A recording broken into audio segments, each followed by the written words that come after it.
அதேதான் கேக்குறேன். எதுக்கு இப்ப அதான் முடிஞ்சு இதே போச்சுல்ல? மாணிக்கத்துக்கு முன்னாடி திரு போடணும் அப்படின்னு சொல்லியிருக்காங்க. ஆனா திரு போட்டு இங்க நம்ம உலகமே கூப்பிடுற இளையராஜா வந்து இதே பொது மேடையில வந்து ஒருத்தர் வந்து சரி, வாடா அதான் போடா எல்லார் காலையும் விழுந்து மன்னிப்பு கேட்டார்ல.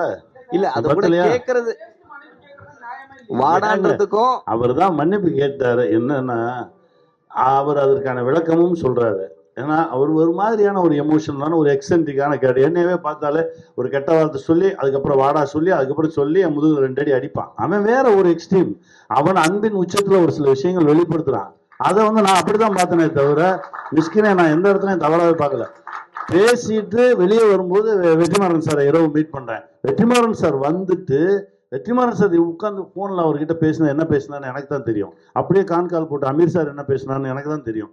அதுக்கப்புறம் தான் இதெல்லாம் என்ன நடந்துச்சுன்னு. என்னன்னா ஒரு மனிதன் தன்னுடைய அன்பின் வெளிப்பாடு அது உச்சம். அது என்ன வேணா நடக்கும். இப்போ நம்ம ஊர் பக்கம் போனீங்கன்னா ஒரு கெட்ட வார்த்தை தான் ரொம்ப அன்பான சொல்லு. அதை நீங்க எல்லா இடத்துலையும் சொல்ல முடியாதுல்ல.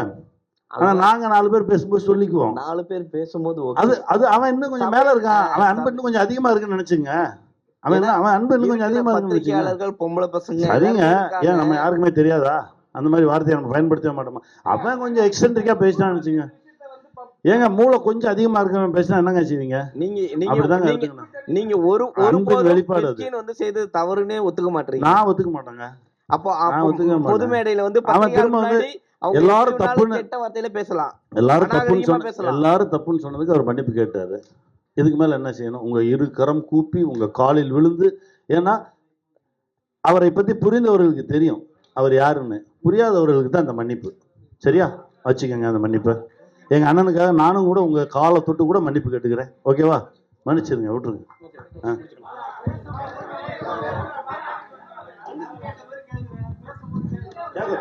பேசும்போதெல்லாம் உட்காந்து பார்த்து சிரிச்சுட்டு தானே இருந்தீங்க. அப்ப என்ன பண்ணீங்க?